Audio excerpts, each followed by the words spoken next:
Bible అనగానేమి, దానిని ఎలా చదవాలి అన్న పాఠం మొదటిసారి మనం ఆలోచిద్దాం. బైబిలు అనగానేమి, దానిని ఎలా చదవాలి?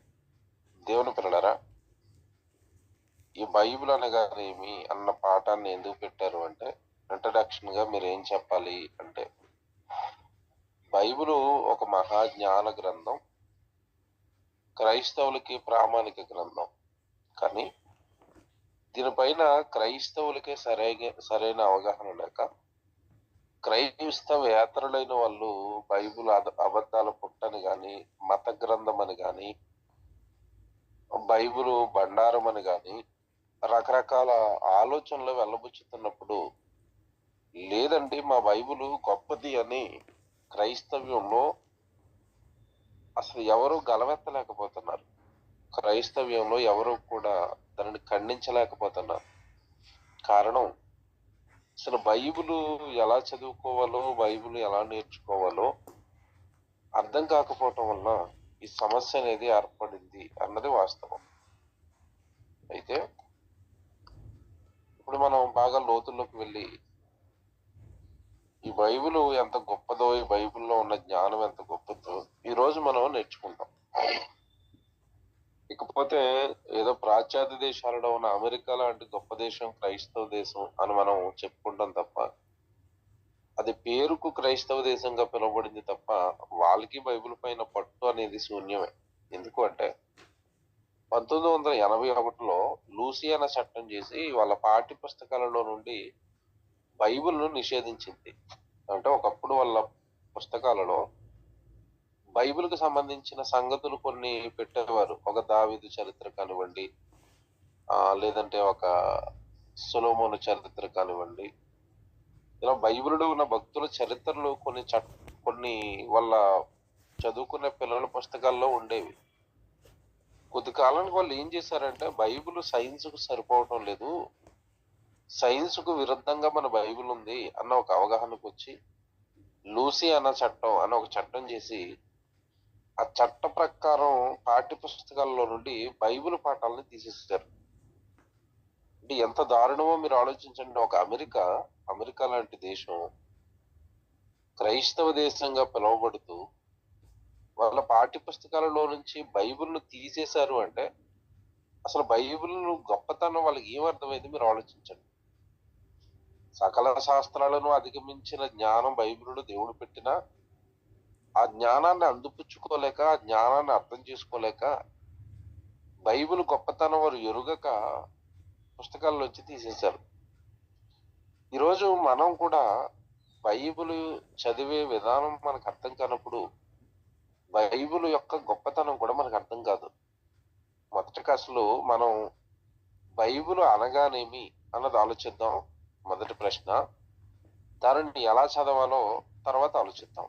ముందు మీరు అసలు బైబిల్ అనగానేమి, అసలు బైబిల్ అంటే ఏంటి అన్నది మనం ఆలోచిస్తే, ఈ బైబిల్ అనే పదం బిబ్లాస్ అనే గ్రీకు పదం నుండి వచ్చింది.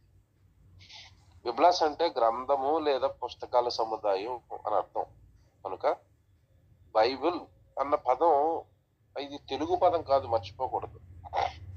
తెలుగు పదం కాదు, గ్రీకు పదం నుండి పుట్టినది. బిబ్లాస్ అనే గ్రీకు పదం నుండి పుట్టింది.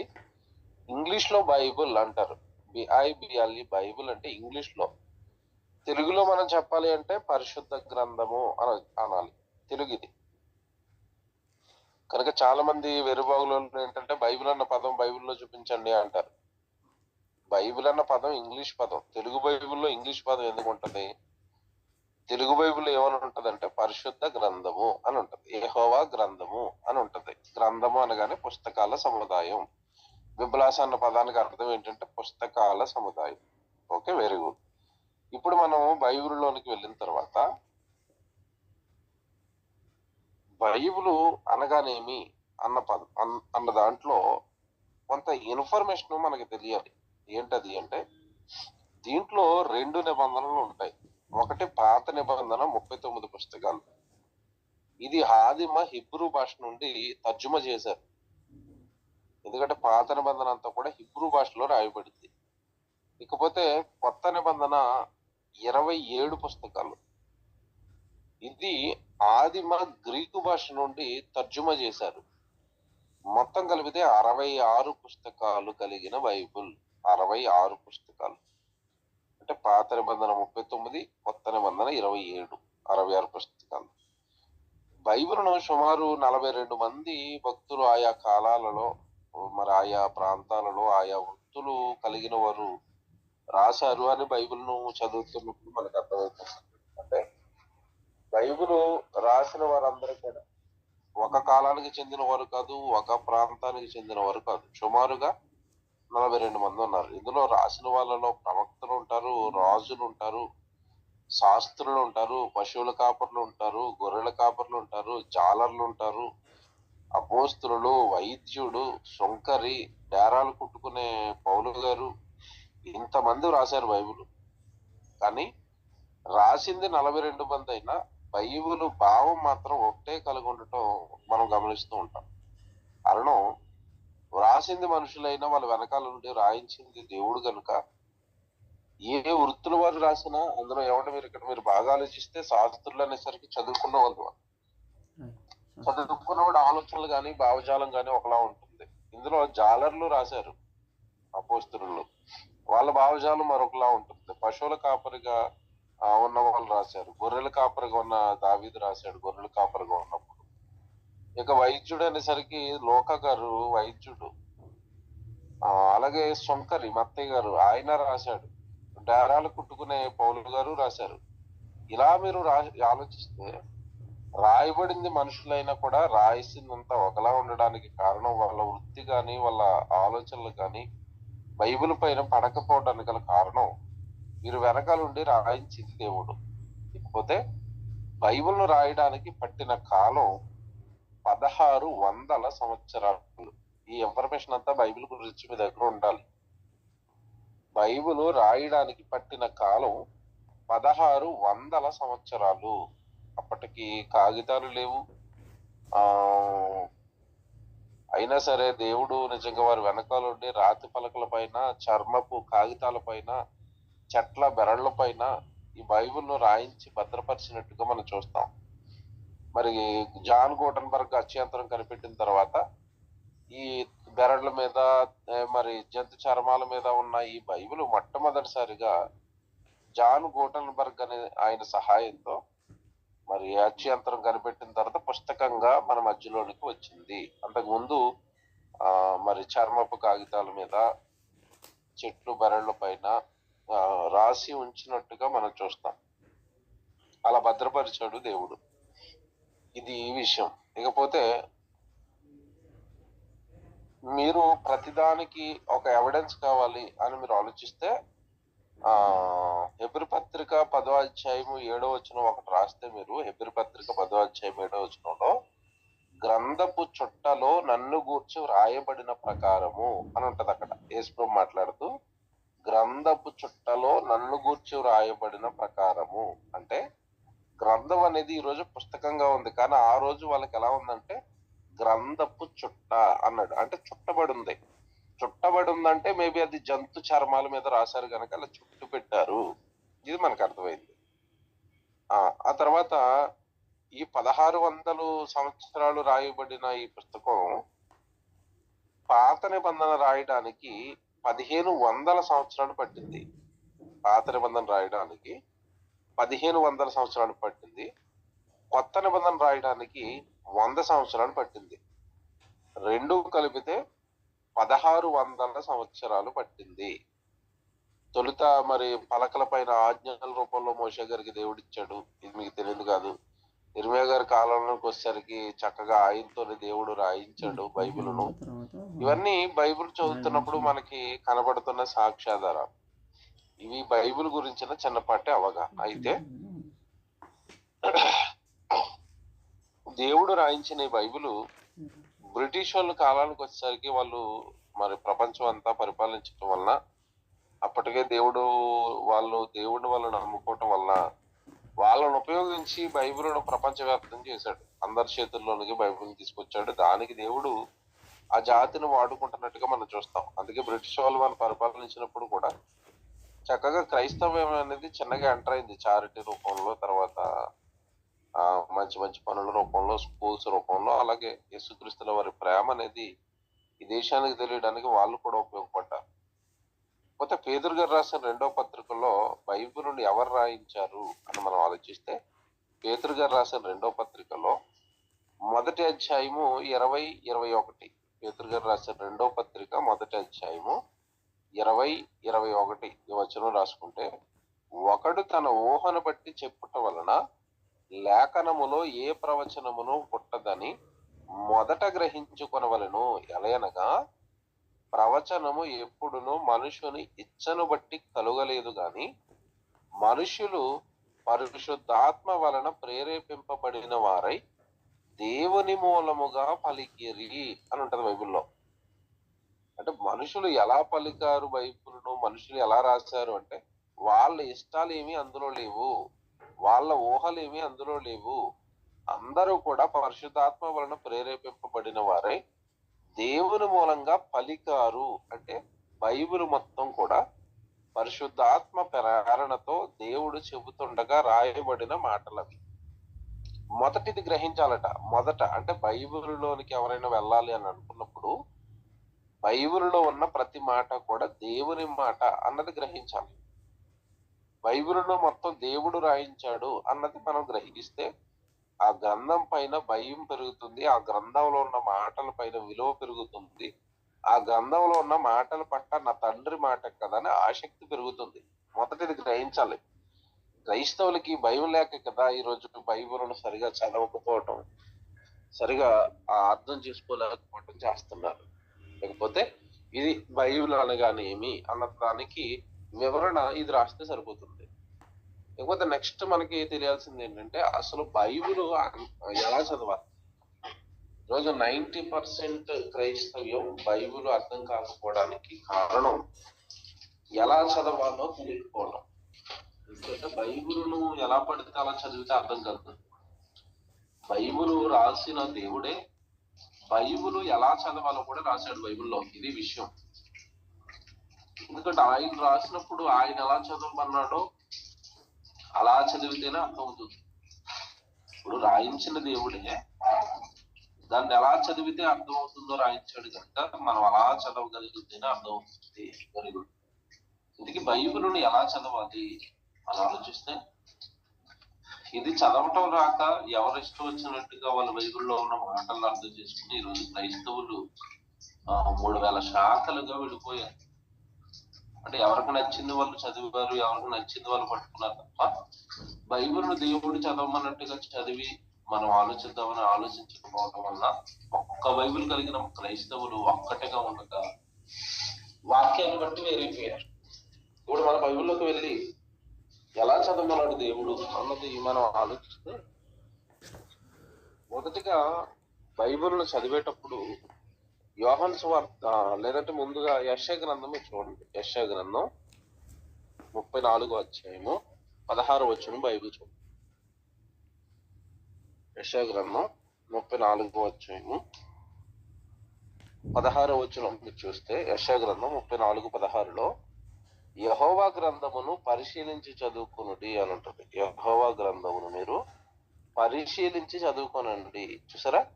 అంటే ఎలా పడితే అలా చదివితే బైబిల్ అర్థం కాదా అంటే అర్థం కాదు. కారణం ఏంటంటే బైబిల్లో ఉన్న మాటలన్నీ కూడా సారం అంతా కూడా ఒక్క చోట ఉండదు.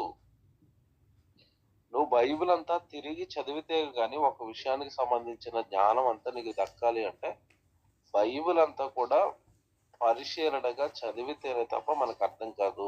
కారణం ఏంటి? ఎందుకు మేము పరిశీలనగా చదవాలి, ఎందుకు పరిశోధిస్తే కానీ బైబిల్ అర్థం కాదు అంటే, ఒక మంచి మాట మీరు చూడండి. యెషయా గ్రంథం 28వ అధ్యాయము 13వ వచనంలో, యెషయా గ్రంథం 28వ అధ్యాయము 13వ వచనంలో ఆజ్ఞ వెంబడి ఆజ్ఞ, ఆజ్ఞ వెంబడి ఆజ్ఞ, సూత్రము వెంబడి సూత్రము, సూత్రం వెంబడి సూత్రము, కొంత ఇచ్చట కొంత అచ్చట యెహోవా వాక్యము మీకు వచ్చును అని ఉంటది. వాక్యం అనేదట అంతా ఒక చోట రాలేదట.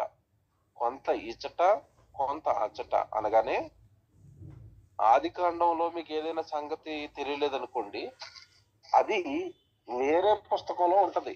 ఆది కాండంలో మీకు అర్థం కాని మాట వేరే పుస్తకంలో ఉంటది. ఉదాహరణకి ఒక ఉదాహరణ చెప్తున్నాను మీకు.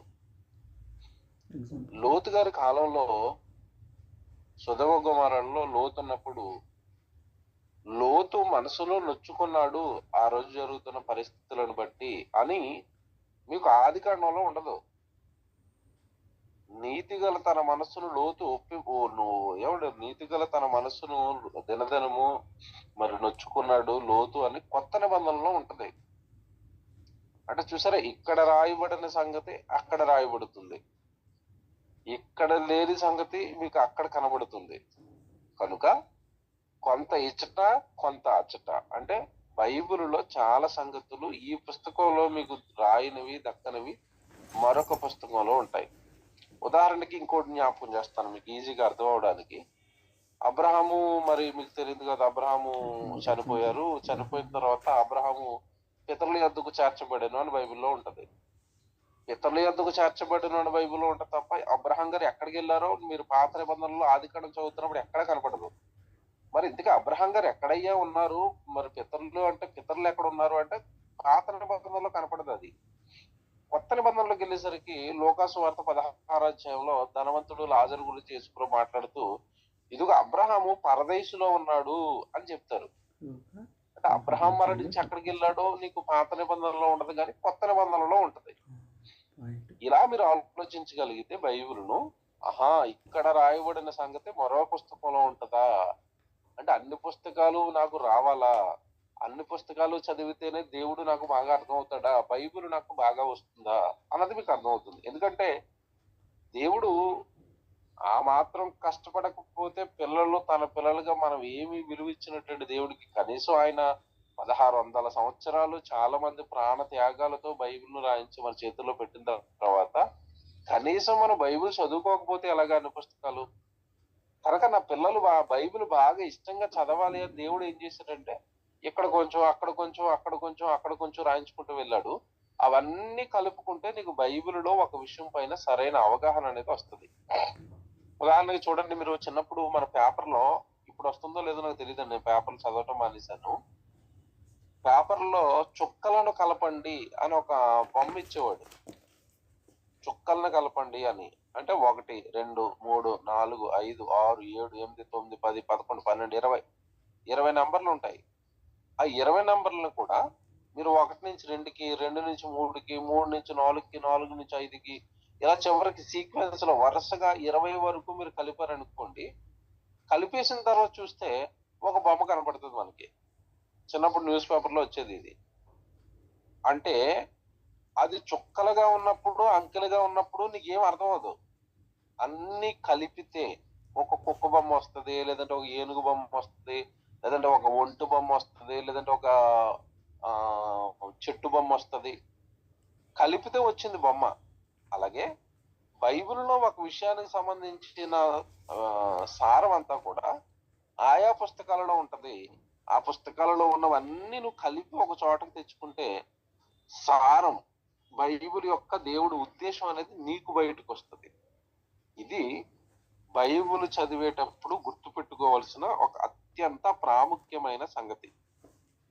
ఓకే, ఇకపోతే బైబిల్ను దేవుడు రాయించిన తర్వాత ఎలా చదవమన్నారు అన్న దాంట్లో మనం వెళ్ళాం కనుక మొదట మీరు ఏమి రాసుకోవాలంటే బైబిల్ను పరిశీలనగా చదవాలి. 1 నంబర్ వేసి నేను ఇప్పటి వరకు చెప్పిందంతా కూడా మీరు రాసుకోండి. అంటే యోహాను యెషయా 34:16, ఆ తర్వాత యెషయా గ్రంథం 28వ అధ్యాయం 13వ వచనం. తర్వాత రెండవది అంటే బైబిల్ ఎలా చదవాలన్న దాంట్లో రెండో పాయింట్ ఆలోచిస్తున్నాం. రెండో పాయింట్ ఏంటంటే బైబిల్ చదివేటప్పుడు ముందుగా గుర్తుంచుకోవలసినవి 4 విషయాలు ఉంటాయి. ఒకటి, బైబిల్లో చెప్పబడుతున్న విషయం ఏ కాలానికి సంబంధించింది.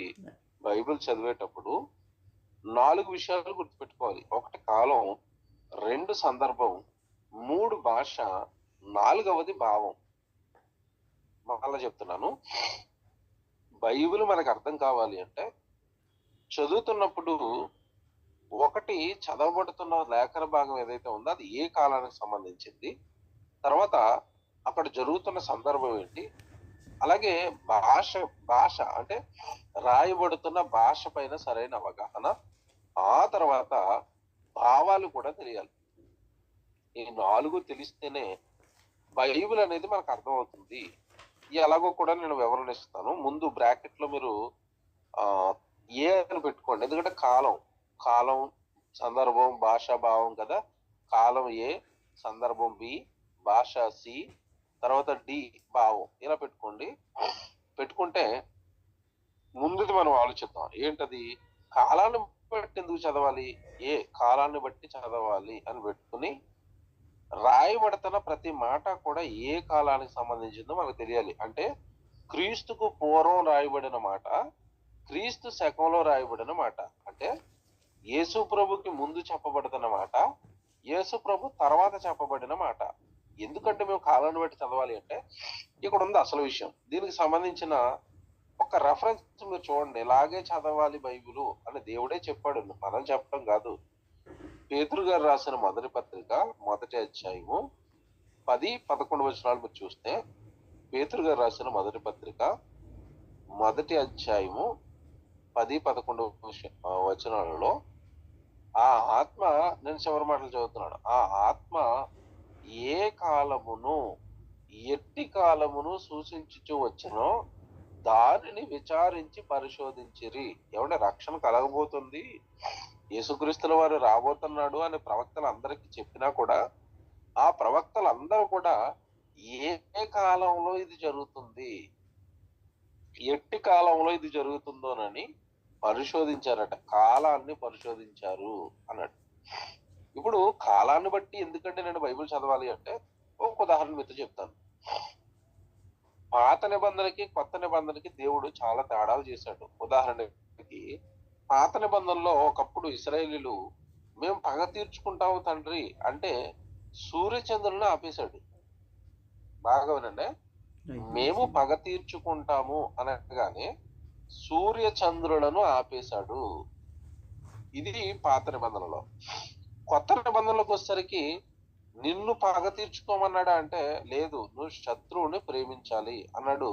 నీకు ఎవరి మీదైనా కోపం వస్తే సూర్యాస్తమయం లోపు, అంటే సూర్యుడు వెళ్లే లోపు నీ కోపం తగ్గిపోవాలి అన్నాడు. చూసారా, అది క్రీస్తుకు పూర్వం రాయబడిన మాట. ఇది క్రీస్తు శకం, యేసుక్రీస్తుల వారి తర్వాత చెప్పబడిన మాట. అక్కడ సూర్యచంద్రులను ఆపి పగ తీర్చుకోమంటే ఇక్కడ సూర్యాస్తమయం లోపు నువ్వే మానేయాలి అన్నాడు. ఆనాడు ఆగాయి కదా అని ప్రార్థిస్తే ఈనాడు ఆగో, ఈనాడు అవి జరగవు. కారణం ఏంటి? అది పాత నిబంధన కాలపు చట్టం, నువ్వు అన్నది కొత్త నిబంధనలో. ఇలా దేవుడు బైబిల్లో కొన్ని మార్పులు చేశాడన్న సంగతి ఇప్పటికీ క్రైస్తవ్యంలో చాలా మందికి తెలియదు. పాత నిబంధనలో కంటికి కన్ను పంటికి పన్ను అన్నాడు. కొత్త నిబంధనకు వచ్చేసరికి నేను ఎవడైనా ఎడవ చెంప మీద కొడితే వాడి వైపున కుడి చెంప కూడా చూపించాలి అన్నాడు. పాత నిబంధనలో వ్యభిచారం అనగానే స్త్రీ పురుషులు కలిస్తే వ్యభిచారం, కొత్త నిబంధనకు వచ్చేసరికి మోహపు చూపే వ్యభిచారం అన్నాడు. పాత నిబంధనలో నరహత్య అనగానే వ్యక్తిని చంపితే నరహత్య, కానీ కొత్త నిబంధనలకు వచ్చేసరికి ఇదిగో ఎవరినైనా ద్రోహి అన్నా వ్యర్థుడా అన్నా అతడు నువ్వు చంపేశావు, ఇది నరహత్య అన్నాడు. ఇది మనకు తెలియకపోతే ఎలాగా? అలాగే ఆశీర్వాదాలు, పాత నిబంధన ఆశీర్వాదాలు వేరు, కొత్త నిబంధన ఆశీర్వాదాలు వేరు. పాత నిబంధన వాగ్దానాలు వేరు, కొత్త నిబంధన వాగ్దానాలు వేరు. నీకు కాలాన్ని బట్టి చదివి, ఇప్పుడు ఉన్నది మనం ఏ కాలంలో అంటే క్రైస్తవులంగా, యేసుక్రీస్తుల వారి తర్వాత కట్టబడిన క్రైస్తవులంగా మనం ఉన్నది సంఘంలో కనుక, క్రైస్తవులకు సంఘానికి ఏ ఆజ్ఞలు ఇచ్చాడు, ఏ ఆశీర్వాదాలు ఇచ్చాడు, ఎలాంటి వాగ్దానాలు ఇచ్చాడు, కాలానుగుణంగా ఎలాంటి మార్పులు చేశాడని ఈ కాలంలో నువ్వు ఉన్నావు గనక, యేసుక్రీస్తుల వారి కాలంలో, సంఘపు కాలంలో ఈ రోజు నీకు ఇచ్చినవి ఏంటో నువ్వు చూసుకోవాలి. అంతే తప్ప పాత నిబంధనలో ఇశ్రాయేలుకి ఇచ్చిన వాగ్దానాలు, వాళ్ళకి ఇచ్చిన ఆశీర్వాదాలు, లేదంటే వాళ్ళకి ఇచ్చిన ఇదిగో పగ తీర్చుకోవడానికి ఇచ్చిన అవకాశాలు ఇప్పుడు వర్తిస్తాయా అవన్నీ అంటే వర్తించవు. కాలాన్ని బట్టి చదవాలి. ఎందుకంటే కాలం తెలియకపోతే పొరపాట్లు చేస్తాం. ఇంకా మీకు బాగా అర్థం అవడానికి ఒక ఉదాహరణ చెప్తాను. కన్యక గర్భవతి కుమారుని కనును అనే యెషయా గ్రంథంలో ప్రవచనం ఉంటది. ఇప్పుడు నువ్వు కొత్త నిబంధనలోకి వచ్చేసరికి ఆ ప్రవచనం నెరవేరిపోయింది. కన్యక ఆల్రెడీ కనేసింది. ఒకవేళ అది ఆ కాలానిది, ఇది ఈ కాలానిది అన్న తేడా నీకు తెలియలేదు అనుకోండి, ఇంకా యెషయా గ్రంథం పట్టుకుని ఇదిగో కన్యక ఇంకా కంటది, కన్యక ఇంకా కంటదని నువ్వు ఎదురు చూస్తావు. కొత్త నిబంధనలకు వచ్చేసరికి అది నెరవేరిపోయింది. అలాగా పాత నిబంధనకి కొత్త నిబంధనకి కనీస తేడా, కాలాన్ని బట్టి తేడాలు గమనించుకోవటం నీకు రావాలి.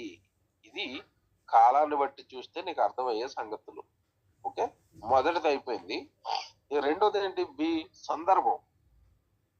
అంటే బైబిల్లో ఒక ఒక ఒక విషయం దేవుడు చెబుతున్నప్పుడు ఆ మాట ఎవరితో చెప్తున్నాడు, ఎప్పుడు చెబుతున్నాడు, ఎందుకు చెబుతున్నాడు అని సందర్భాన్ని బట్టి గ్రహించుకోగలగాలి.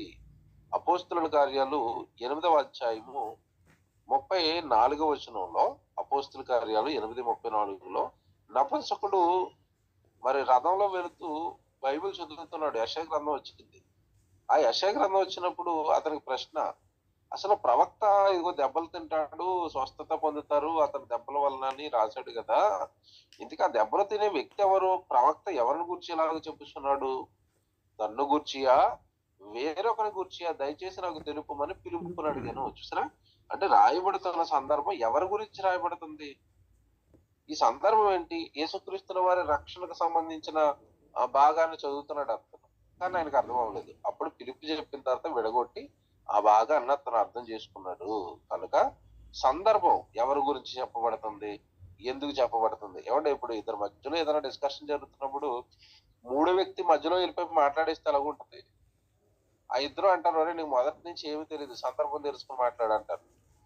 అలాగే బైబిల్లో ఏదైనా చదువుతున్నప్పుడు మధ్యలో ఒక భాగం పైన ఏం జరిగింది, కింద ఏం జరిగింది, అసలు సందర్భం ఏంటనేది చదివితేనే తప్ప బైబిల్ అనేది మనకు అర్థం కాదు.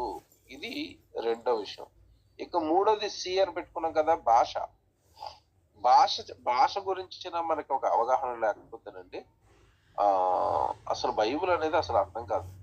భాష పైన అవగాహన ఉండాలి. అంటే ఎలా రాస్తున్నారు, తెలుగు భాష పైన కాస్త మనం చక్కగా అవగాహన పెంచుకుంటేనే తప్ప, మనకి భాష మీద పట్టుంటేనే తప్ప కొన్ని సందర్భాలు మనకు అర్థం కావు. ఇది అలా అర్థం కాక భాష పైన సరైన అవగాహన లేక ఒక పాస్టర్ గారు ప్రసంగం చేశారట. ఏమని? నోవహు గారు అట్లు చేశాను, అట్లకు మూల పురుషుడు నోవహు అన్నాడట. ఎందుకురా అట్లకు మూల పురుషుడు నోవహు అంటున్నావు అంటే, నోవహు అట్లు చేశాను అని బైబిల్లో ఉంటది. ఎందుకు ఉంటది అంటే, దేవుడు ఆ రోజు నోవహు గారికి ఏది చెప్తుంటే అది చేస్తున్నాడు.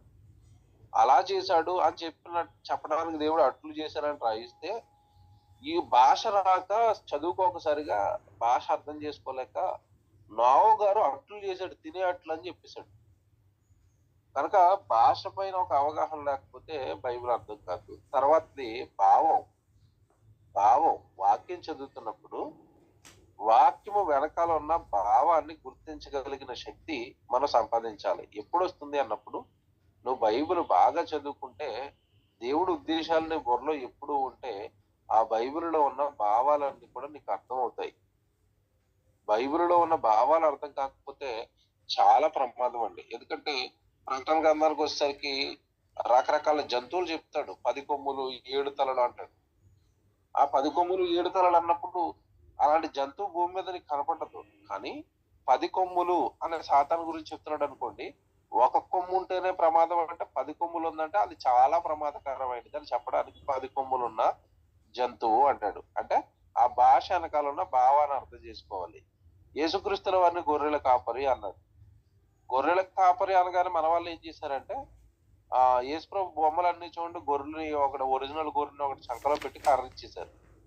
గొర్రెల కాపరిని అంటే తినే గొర్రెలకు కాపరిని అనలేదు ఆయన. మనుషులు మీరంతా గొర్రెలతో పోల్చి మీ అందరికి కాపరిని, మీ అందరికి వాక్యం చెప్పేవాడిని, మీ అందరిని రక్షించేవాడిని అన్నాడు. చూసారా, భాష వెనకాల ఉన్న భావం అర్థం కాక వీళ్ళు ఒరిజినల్ గొర్రెలు కాపరిని చేశారు యేసుప్రభు. సో ఇలాగా భాష వెనక్కున్న భావాలు అర్థం కాకపోతే బైబిల్ మనకి అర్థం కాదు. ఇవి ఏమన్నా మీరు ఇప్పటి వరకు చదువుకున్న రెండవ బైబిల్ ఎలా చదవాలన్న దాంట్లో దాంట్లో ఈ 4 విషయాలు నేర్చుకున్నారు. ఇక మూడవది, అసలు ఇది మీరు జాగ్రత్తగా చదువుకోండి. వాక్యాన్ని విభజించి నేర్చుకోవాలి. విభజన తెలియాలి.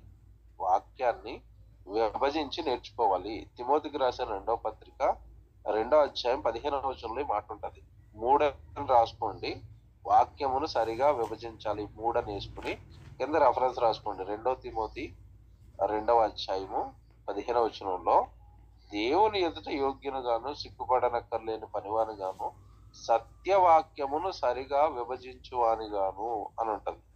అంటే బైబిలు ఇది క్రైస్తవులకు ఇవ్వబడిన మాట, లేదంటే ఇది ఇశ్రాయేలుకి ఇవ్వబడిన మాట అని విభజన చేసుకోగలిగిన శక్తినికి రావాలి.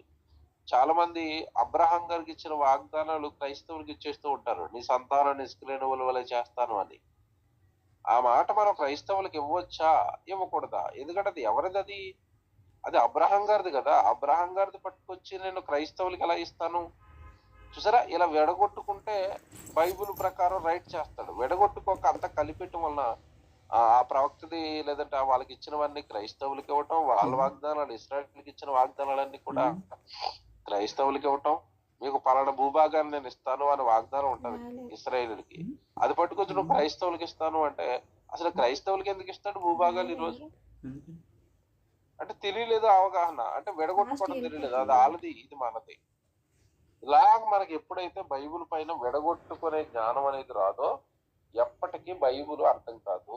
అంటే విభజించాలి, సత్యవాక్యమును సరిగా విభజించాలి. చివరిది రాసుకోండి, 4వది. ఎందుకు చదవాలి బైబిలును అంటే యోహాను సువార్త 5వ అధ్యాయం 39. బైబిల్ ఎందుకు చదవాలి అంటే యోహాను సువార్త 5వ అధ్యాయం 39లో లేఖనముల యందు మీకు నిత్య జీవము కలదని తలంచుచు వాటిని పరిశోధిస్తున్నారు. అంటే బైబిల్ను చదువుకోవాల్సింది లోక సంబంధమైన వాటి కోసం కాదు, లోక సంబంధంగా ఏదో కలుగుతుందని కాదు, కానీ బైబిల్ నేర్చుకుంటే నీకు నిత్య జీవం వస్తుంది, పరలోకం వస్తుంది. పరలోకం వెళ్ళాలి అంటే భూమి మీద ఉన్న మనిషి వాక్యం నేర్చుకోవాలి. ఇది విషయం. లేకపోతే ఇప్పుడు మీకు బైబిల్ అనగానేమి అన్నది కొద్దిసేపు చెప్పాను. ఎలా చదవాలన్న దాంట్లో 4 సంగతులు.